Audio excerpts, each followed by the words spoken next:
vocês que nos assistem. Eu sou Marta Vancini, jornalista de educação, e estou aqui para conduzir mais essa entrevista do projeto Fala Candidato, Propostas para a Educação, uma iniciativa da 11ª Semana da Educação de Campinas.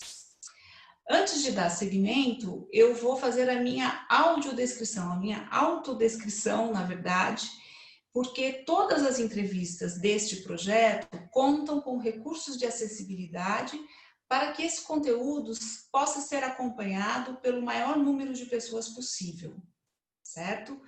Então, além de audiodescrição, nós temos tradução em Libras e legenda. Bom, eu sou uma mulher branca, pele branca, cabelos castanhos encaracolados na altura do ombro.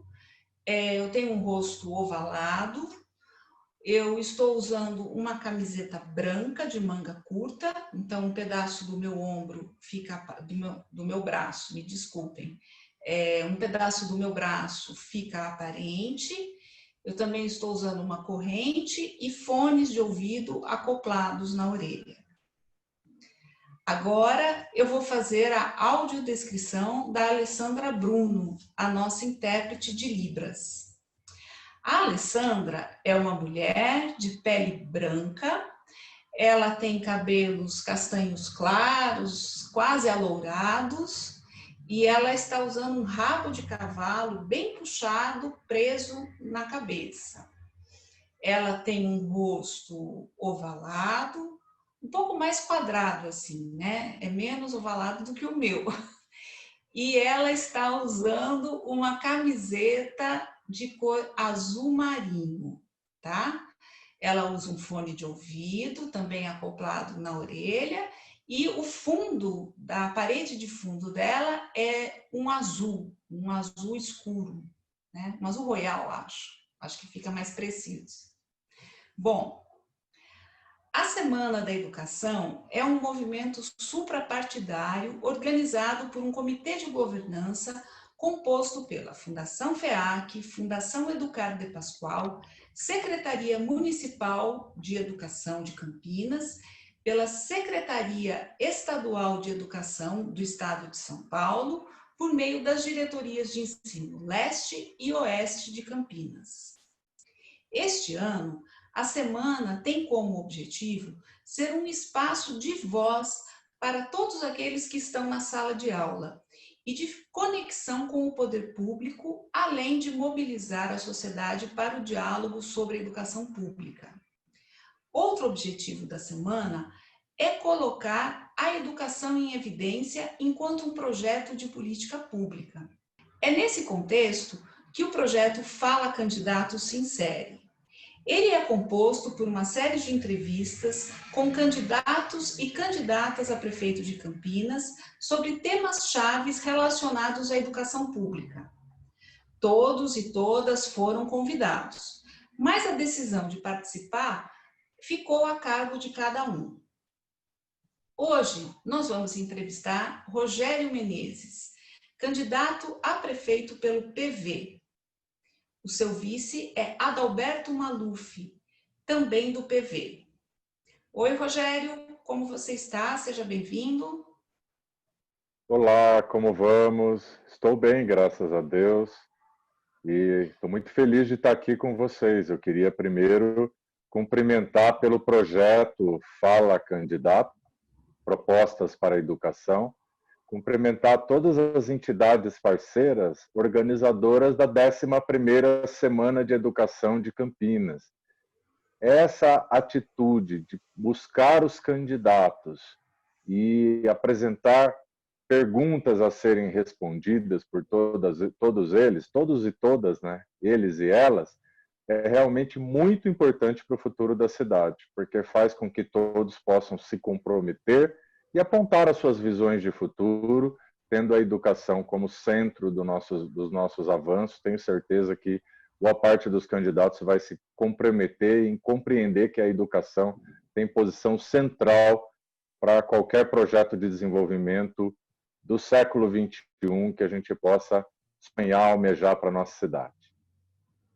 Rogério, eu gostaria de pedir para você se autodescrever, né, pensando aí nas pessoas com deficiência visual.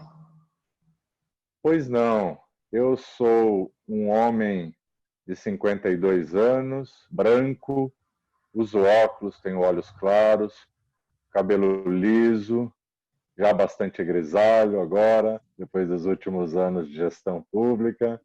Estou com uma camisa azul listrada, camisa social. O fundo aqui é um ambiente sem nenhum adereço, um fundo branco, né? E acredito que essa é a descrição básica. Agora eu vou ler rapidamente uma mini biografia do candidato. Rogério Menezes é ambientalista formado em oceanografia pela Universidade Federal do Rio Grande, no Rio Grande do Sul. É mestre em ecologia, foi professor da educação básica. Ao longo de sua trajetória, ocupou diversos cargos públicos, sobretudo na área do meio ambiente. Foi vice na chapa de Fábio Feldman ao governo do estado de São Paulo, foi candidato a prefeito de Campinas pelo PV e também foi secretário municipal do Verde, Meio Ambiente e Desenvolvimento Sustentável de Campinas de 2013 a 2020. Vamos começar a entrevista então, Rogério? Pois não, à disposição. Então, a primeira pergunta. Quais são as propostas para a educação em seu plano de governo? Qual será a sua primeira medida na área da educação, caso você seja eleito? Bom, primeiramente, ainda na transição de governo, ou seja, logo após ser vitorioso nas urnas, que a gente pretende ser, ainda na transição de governo, nos primeiros dias após a eleição, segundo turno das eleições, a gente pretende estabelecer de imediato uma roda de diálogo com o prefeito eleito ao centro, os diretores de escolas municipais e estaduais, representantes dos alunos, dos professores, para que a gente possa conversar, incluindo as delegacias de ensino, obviamente, que é fundamental essa parceria Estado e governo municipal, para que a gente possa também chamar as entidades de interface que têm uma relação direta com a educação no dia a dia, para fazer esse diálogo sobre 2021. Porque 2021 não é um ano qualquer, é um ano completamente atípico, porque ele vai suceder o ano da pandemia, o ano em que a gente paralisou as nossas atividades. Então é preciso que a gente, desde após a eleição, já arregace as mangas. Não há tempo para férias nem para descanso pós-eleitoral. Nós precisamos sentar com todos os envolvidos, fazer um pacto em relação ao ano de 2021 e já tomar medidas, acordo social, ouvindo todo mundo, para que a gente possa fazer o melhor que temos, que a gente possa realmente recuperar conteúdos, para que a gente possa ver as melhores estratégias. A estratégia nem sempre é uma estratégia única, a gente tem que avaliar as realidades de cada unidade de ensino, tem peculiaridades, tem características um pouco diferentes, que precisam ter espaço para que elas sejam colocadas. Então, esse processo de diálogo, ele antecede a posse. Como primeira medida após a posse, eu acredito que a gente vai intensificar esse diálogo, mas também algumas medidas já serão tomadas. A descentralização de recursos. Eu pretendo ampliar o Conta Escola, que é um recurso que existe para pequenas reformas, para pequenas iniciativas de cada unidade escolar. Então, ainda em 2021, como ato simbólico inicial, nós vamos reajustar o Conta Escola, porque ele não foi reajustado. Vamos dar provimento à assessoria contábil para facilitar a vida das direções escolares em relação ao Conta Escola e vamos pactuar com a rede de ensino um cronograma para que até o final do próximo mandato a gente dobre os recursos do Conta Escola. Eu acredito muito numa palavra fundamental na educação: autonomia. As nossas escolas precisam poder caminhar ouvindo a comunidade escolar quebrando esse paradigma dos alunos ficarem fora das decisões administrativas, acho que a gente pode avançar realmente para uma escola democrática na prática, no dia a dia. Compras centralizadas não devem ser feitas sem ouvir a direção escolar. Então, a gente precisa repactuar os procedimentos administrativos para uma escola mais participativa e democrática na prática. A segunda pergunta é: por causa da pandemia de Covid-19, desde março, as aulas foram suspensas nas escolas e a retomada presencial está sendo programada. Na sua opinião, quais medidas devem ser tomadas para que ocorra a recuperação da aprendizagem real e a permanência dos estudantes na escola? Como implementar essas medidas? Olha, primeiro eu queria deixar registrado que eu concordo plenamente com essa medida da gente não retomar de qualquer jeito as aulas. Eu acho que a vida vale, a vida é muito importante, cada vida vale. A gente tem um sentimento de pesar muito profundo, que já são 1.242 vidas perdidas de campineiros e campineiras, quase 33.348 na data de ontem, atingidos ainda na expectativa de como vai ser a evolução da doença. Então, a gente precisa ter muito cuidado com a saúde, com a vida das pessoas. Particularmente, não colocar na linha de frente, por isso que eu achei adequado, os nossos educadores, os nossos servidores da rede de educação e os nossos alunos. Então, feito esse comentário, a gente entende que a rede de ensino ela é organizada por ciclos. Ela já superou aquele modelo ano, série. Ela é organizada por ciclos que fazem com que seja possível a recuperação da aprendizagem. É possível, já há os mecanismos dentro da rede para a gente fazer, eu acredito muito na qualidade dos nossos servidores da rede pública de ensino. Então, acredito que, através desse sistema de ciclos, nós vamos redimensionar os tempos pedagógicos, as atividades, os currículos, analisando caso a caso o número de docentes disponíveis, de professores, de servidores. O prefeito ele pode estar fazendo uma ação específica para aquela realidade, para a gente conseguir fazer o que tem que ser feito, que é a recuperação dos conteúdos. Precisamos levar esse uso da tecnologia, que foi, de certa forma, né, no meio de tanta coisa ruim que nos trouxe a pandemia, um certo exercício forçado de aprendizado na questão da tecnologia, mas essa tecnologia vai ter que chegar em 2021 em melhores condições para as nossas unidades escolares. Nós não podemos achar que aquela realidade da propaganda do Ministério da Educação, que mostra lá o aluno com uma webcam maravilhosa, com um computador perfeito, com um sinal de internet lá 100%, isso está muito distante de ser a nossa realidade.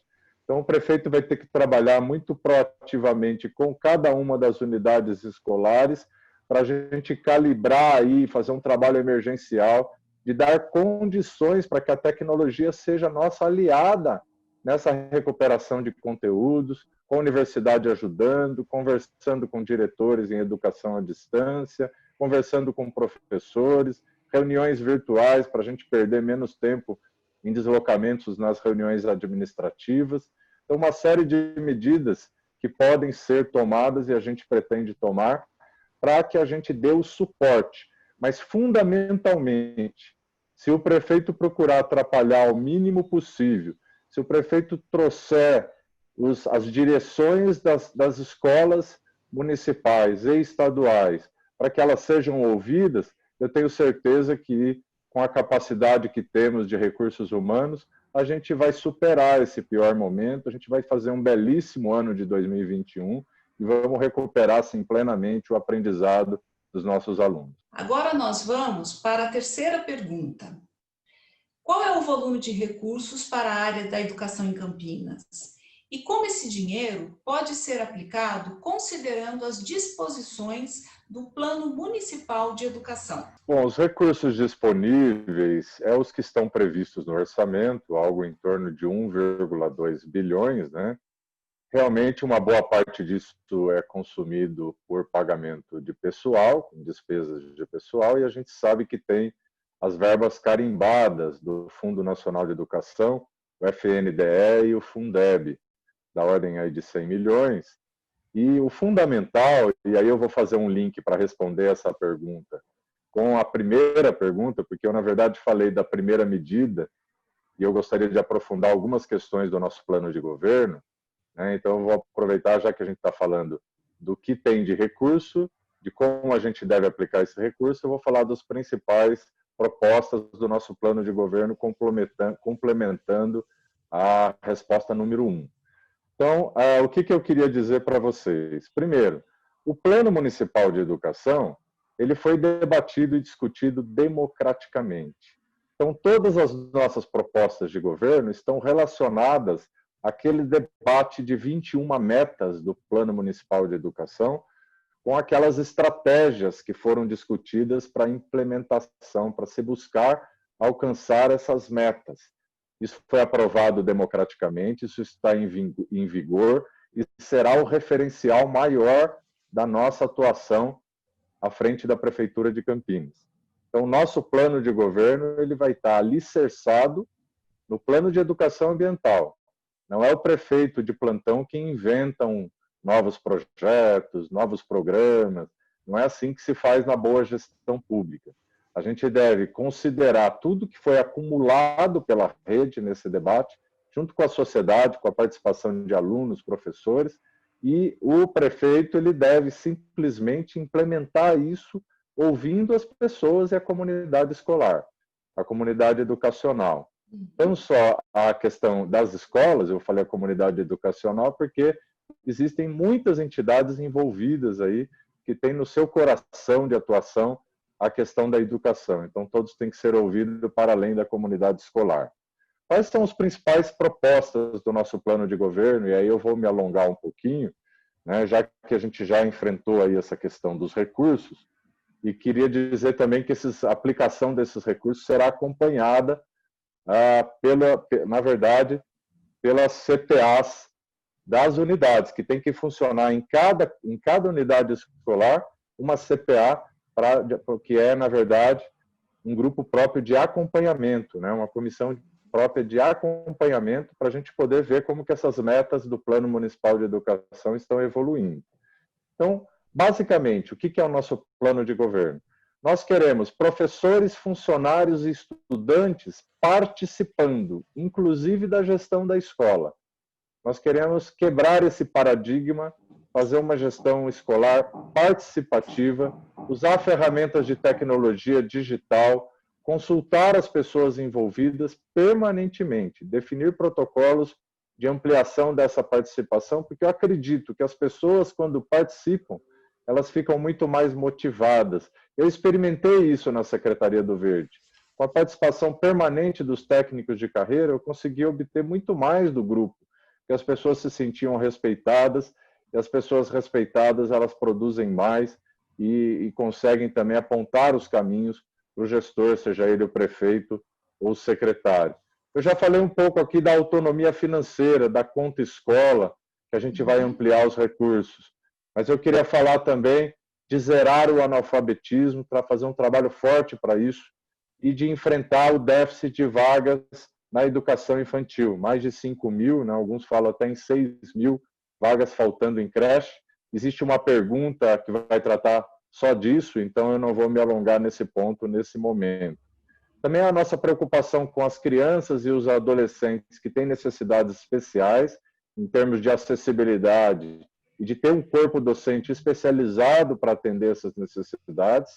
Também a gente enfrentar a questão de atividades como canto coral, como o programa especial que eu estou propondo de educação financeira, enfim, melhorar as condições de trabalho dos servidores da rede pública para evitar os afastamentos e as readaptações que são frequentes, intensificar universidades de formação com as universidades, né, atividades, desculpa, de formação com as universidades, fortalecer a capacidade das direções das escolas de fazer gestão, muitas vezes falta um trabalho de formação, de capacitação para as questões administrativas, contábeis, né? Sim. Também zelar por uma qualidade maior do ensino técnico, mas esse ensino técnico voltado com uma visão de futuro.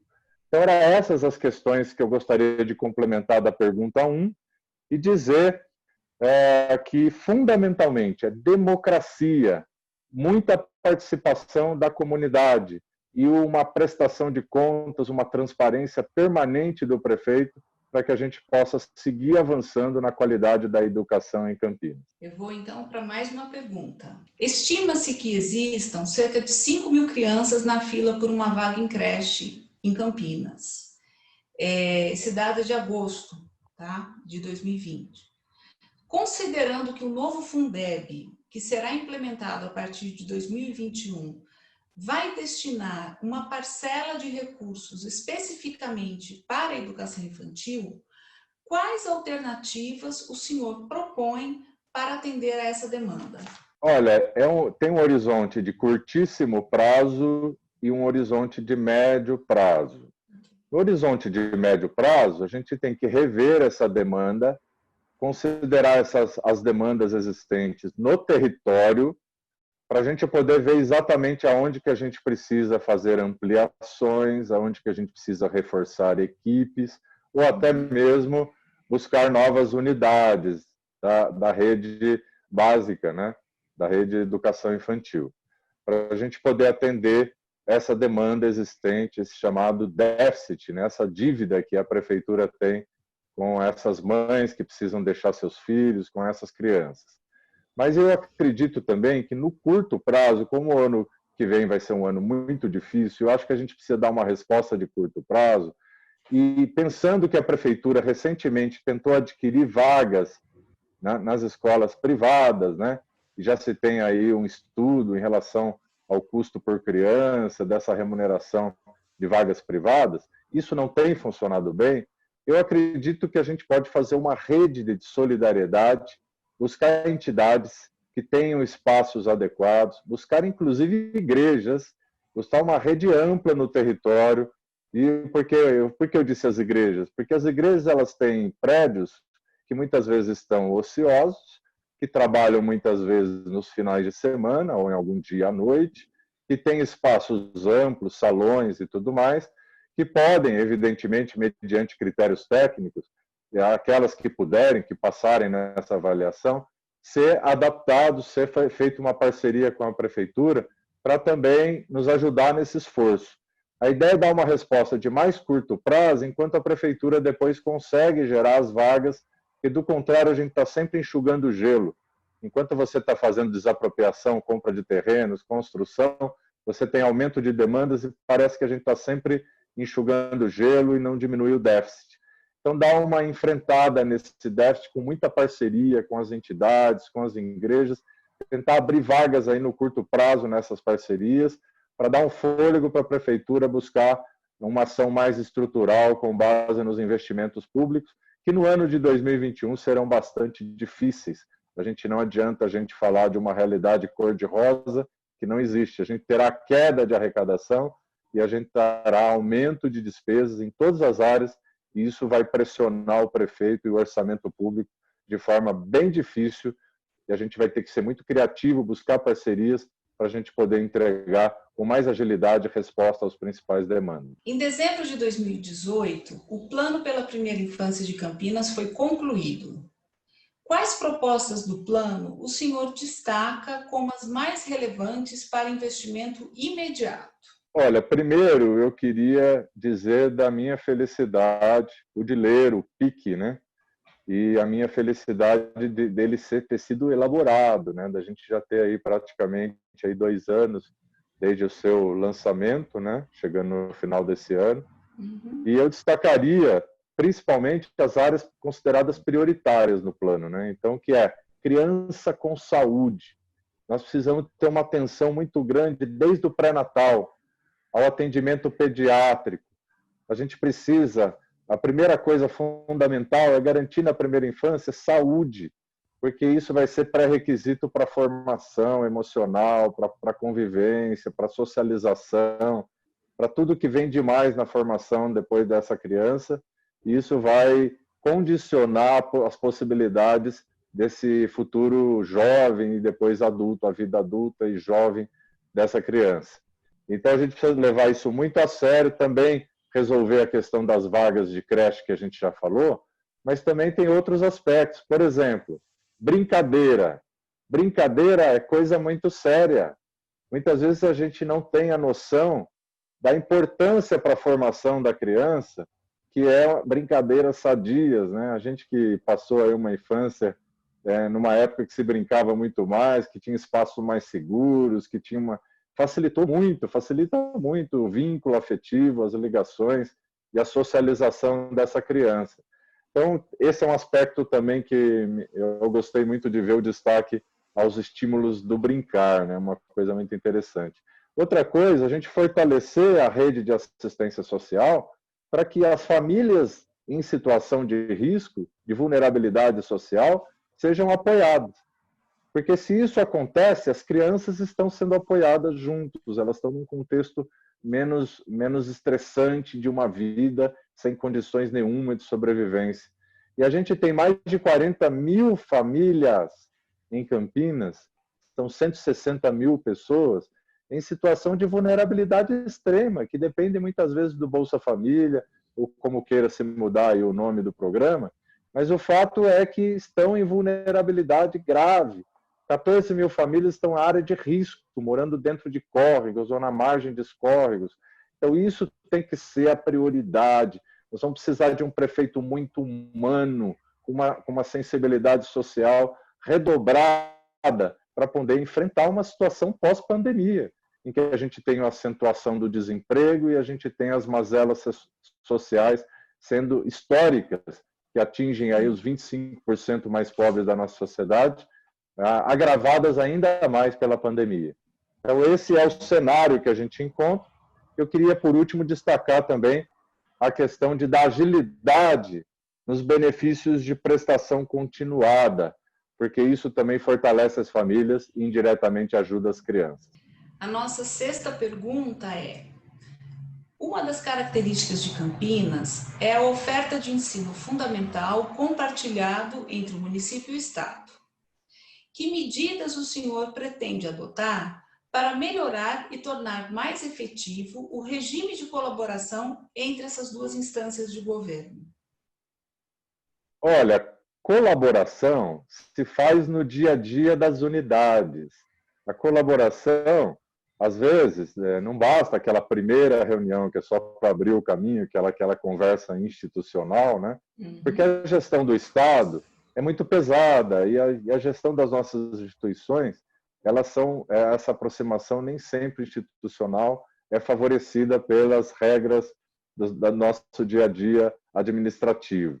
Então, o que eu vejo é que, para a gente conseguir uma integração maior, a gente precisa aproximar quem está na ponta, fazendo a diferença, que são os educadores.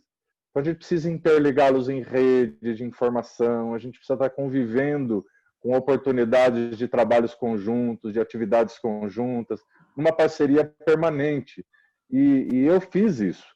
Quando eu coordenei aí, a partir da lei municipal, da Política Municipal de Educação Ambiental, que foi promulgada, regulamentada por decreto, do Plano Municipal de Educação Ambiental, isso gerou ações bem definidas em lei, isso gerou uma parceria fantástica entre a Prefeitura e principalmente as escolas estaduais, que a gente chegou, eu pessoalmente participei da maioria dessas atividades, a 10 mil alunos da rede do ensino médio das escolas estaduais.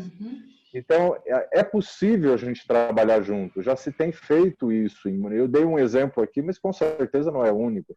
Tem muitas parcerias interessantes aí que podem ser potencializadas, fazendo com que essa aproximação Estado e Prefeitura se dê também na área de educação, que é necessária em muitas outras áreas, e que entregue esses resultados mais efetivos que se espera da qualidade do ensino.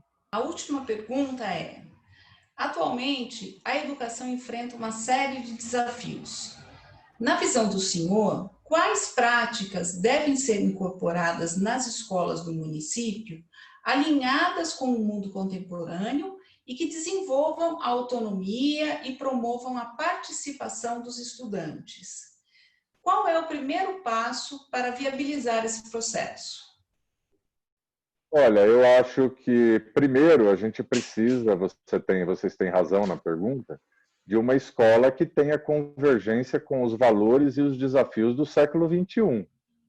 Tem uma série de questões que estão sendo colocadas, sustentabilidade, novas tecnologias, respeito às diversidades, ampliação dos espaços democráticos, participação dos alunos, isso é muito importante na minha visão, protagonismo dos alunos, inclusive em espaços decisórios, cooperação, estímulo à cidadania, à participação, e também conhecer todos os direitos, mas também entender que direitos implicam em responsabilidades.